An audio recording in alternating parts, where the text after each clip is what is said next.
Welcome to the Real Estate Espresso Podcast, your morning shot of what's new in the world of real estate investing. I'm your host, Victor Menashe. This is the weekend edition. We've got a very special show for you today. We're taking a deep look at one of the most flawed, insane ideas to hit the market this past year. In a bull market, everyone looks like a genius. But there's a cautionary tale here. See, don't ever mistake intelligence for luck in a bull market situation. But it seems that's precisely what Zillow has done over the past year with its Zillow Offers business. Let's recap how Zillow Offers is supposed to work. Zillow was using their really sophisticated software algorithm that produces the Z-estimate to find the market value of a property. Zillow got into the house flipping business with Z-Offers. The idea was that Zillow would buy properties in the open market, conduct a very light rehab, and then sell them in the open market for a profit. They were not going to be creating much in the way of real value, as a stated objective of the program. The only way for them to generate a profit would rely upon buying properties at a discount to the market value.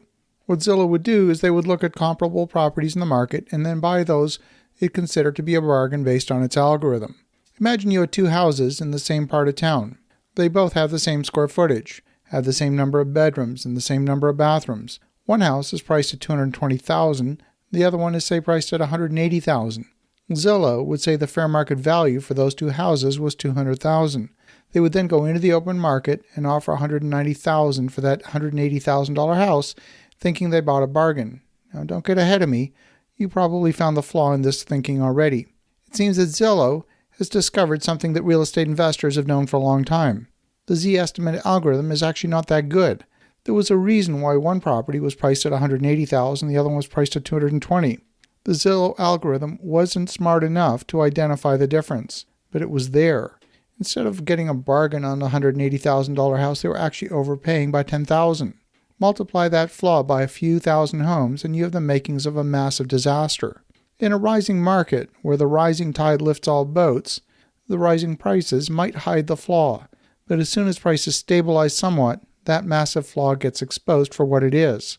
Now, in the middle of October, Zillow announced that they were going to pause the Zillow Offers business while they sold off excess inventory. I'm going to quote from their press release. Due to a backlog in renovations and operational capacity constraints, Zillow announced its Zillow Offers business will not sign any new additional contracts to buy homes through the end of the year. Pausing on contracts will enable Zillow Offers to focus operations on purchasing homes with already signed contracts but have yet to close and reducing the renovation pipeline. Zillow will continue to market and sell homes through Zillow Offers during this period. We're operating within a labor and supply-constrained economy inside a competitive real estate market, especially in the construction, renovation, and closing spaces, said Jeremy Waxman, the Chief Operating Officer of Zillow.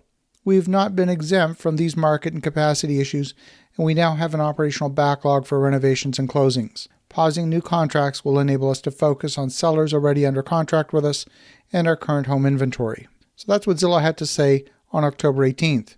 Now, just 2 weeks later, they shut the whole thing down. This is what the new press release had to say on November 3rd. We've determined the unpredictability in forecasting home prices far exceeds what we anticipated, and continuing to scale Zillow Offers would result in too much earnings and balance sheet volatility, said Zillow Group co-founder and CEO Richard Barton. While we built and learned a tremendous amount operating Zillow Offers, it only served a small portion of our customers. Our core business and brand are strong, and we remain committed to creating an integrated and digital real estate transaction that solves the pain points of buyers and sellers while serving a wider audience.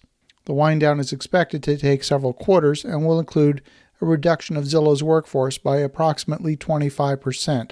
Holy cow, 25%. They went on to say, included in the company's third quarter financial results is a write-down of inventory of approximately $304 million within the home segment as a result of purchasing homes in Q3 at higher prices than the company's current estimates of future selling prices. The company further expects an additional $240 million to $265 million of losses to be recognized in Q4, primarily on homes it expects to purchase in Q4. Additionally, the home segment Q3 revenue is below the company's previously provided outlook range due to resale capacity constraints that pushed a number of closings into Q4 that were previously expected to close in Q3. Wow, that's quite a mouthful. What's stunning to me is that the first indication of any possible trouble in the business unit was only 2 weeks ago. Then 2 weeks later, the whole thing was a bad idea. Shut the whole thing down, eliminate 25% of the company's staff, and take a $550 million write-down. Folks, this was not a small miss. This was a huge miss.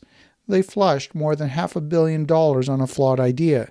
They had to have known there were problems more than 2 weeks ago. You don't just wake up one morning and run your numbers and go to your boss and let them know that you goofed and the company's going to lose a pot full of money. Anyone who knows anything about anything in the house flipping business knows that most of the time in an average market, there are very few bargains to be found on the market. That's particularly true in market conditions where demand exceeds supply. Sellers ask too much for inferior product. Hidden defects can easily escape the sterile assumptions of a software algorithm. In order for a house flipper to make money in tight market conditions, usually requires significant value add. Unless there's a true value added component, there's no logical reason to justify a higher sales price. Unlike the stock market, where the notion of value has been lost by the speculators, at least in the world of real estate investing, the notion of value seems to be firmly rooted in a more realistic set of value principles. Just because Zillow had a distorted view of market value doesn't mean the rest of the market had that distorted view. I'm actually comforted by the fact that Zillow failed at this business. If they'd succeeded, I would have been far more concerned. I'm sure I'm not the only one who saw this one coming. And this is also a cautionary tale for anyone who's entering the flipping business at this point in the market cycle. As you think about that, have an awesome rest of your day. Go make some great things happen. I'll talk to you again tomorrow.